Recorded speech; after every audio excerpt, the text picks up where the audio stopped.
ঠান্ডা না মাহফুজ মিছিল হয়েছে ঠিক কি না? কফিলের পছন্দের খাবার হলো সান্ডা। এই সান্ডা বাংলাদেশে এক এক সময় এক একটা ট্রেন্ড হয়, এক এক সময় এক একটা ট্রেন্ড হয়। এখন সান্ডা সে নিজেও জানে না সে ভাইরাল, কথা কয় না।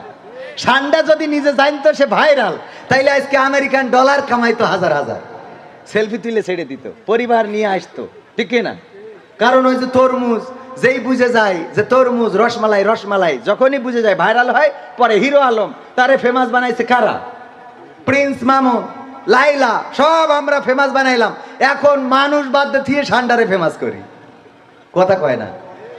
আমাদের আলামিন নামের একজন, আমাদের না মানে আলামিন নামের একজন আছে, কুত্তারে ভাইরাল করে।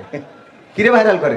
ওই দেখি আবার অনেকেই কুত্তার পিছনে বেলুন বাইন্ধে দেয়, কুত্তার লেজে বেলুন বাইন্ধে দিয়ে থাবা দেয়, কুত্তা উঠে পিছনে কিরে দেয় দৌড়। হ্যাঁ, ও মজা। ওইগুলো ভিডিও ছেড়িতে কি করে? ডলার কামায়। তুই যে কুত্তারে কষ্ট দিলি, আল্লাহ তোর পরকালের ময়দানে কি করবে আল্লাহ সেই ভালো জানে। সান্ডা কফিলের পছন্দ। কফিল মানে তো বোঝেন সবাই, বোঝেন কিনা?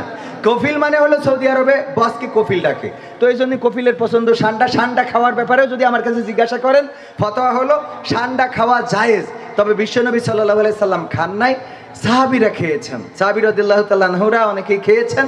এবং এই সান্ডা হলো সেইটা যেটা গুই সাপ না, গুই সাপ তো উল্টো পাল্টা জিনিস খায়, আর সান্ডা হলো মরুভূমিতে ওদিকে থাকে, ওরা ওই যে তৃণভোজী, বিভিন্ন ঘাস লতা পাতা এইগুলো খেয়ে বেঁচে থাকে, এর নাম হলো সান্ডা। সান্ডা আর গুই সাপ এক, মনে থাকবে তো? সান্ডা আর গুই সাপ এক না, সুতরাং কেউ আবার মনে করেন না যে গুই সাপ খাওয়া যাবে।